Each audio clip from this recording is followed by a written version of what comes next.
Crises have a way of prodding gradual changes into top gear, and the global COVID-19 lockdown is driving a reboot of how boards meet, conduct their business, and stay informed. Here are some virtual-driven changes that are shaking up boardrooms as we speak. First, the idea of a single unitary board meeting itself is being questioned. Board meetings typically extend over a couple of days, but you're never going to do a 2-day conference call. Quick online access combined with the erratic schedules everyone faces nowadays are breaking up board meetings into modular bite-sized pieces. Boards learn when not to make a decision, but to instead reconvene in a day or two to vote. The maximum for a virtual board session is about 2 hours, and then with a break or a shift to other business.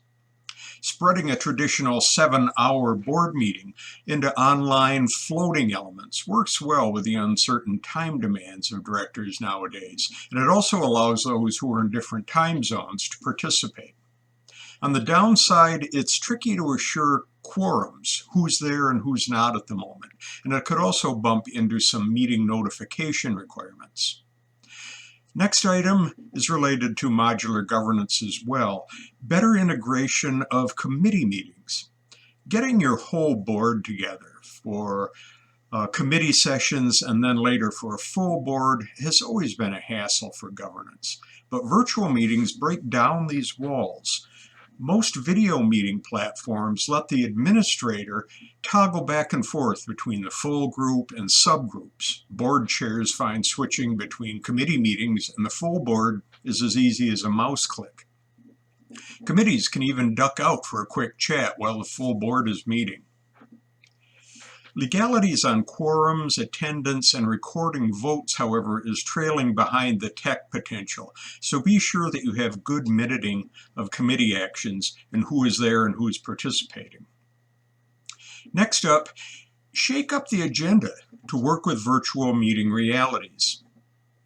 I've been pushing boards to move away from the mind-numbing PowerPoint shows and staffers reading off long reports, and move to online might do the trick in helping this.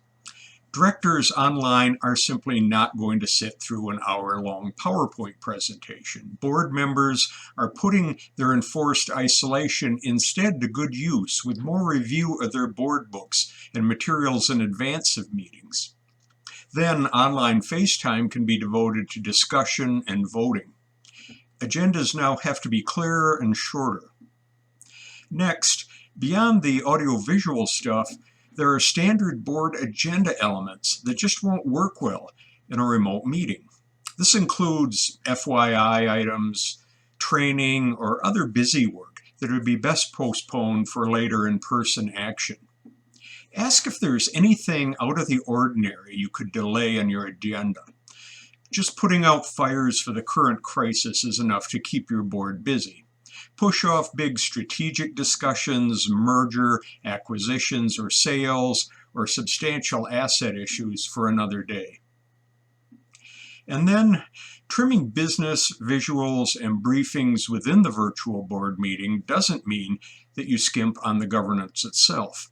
Rather, it encourages the old school board habit of members chatting with themselves outside of meetings, working out issues, coming to consensus, and then using online time for the formalities and voting. Expect more in-between interaction now when it comes to boards. Now, while this saves time and effort, assure that some directors aren't going to be left as odd man out or that no one is being ignored. Next, board materials and presentations need to change. Make sure that your board portal has up-to-the-minute book information and that staff practice on any presentations you're doing well in advance. Even if you use your board portal for board books, consider going with hard paper copies for directors, particularly before a first virtual board meeting.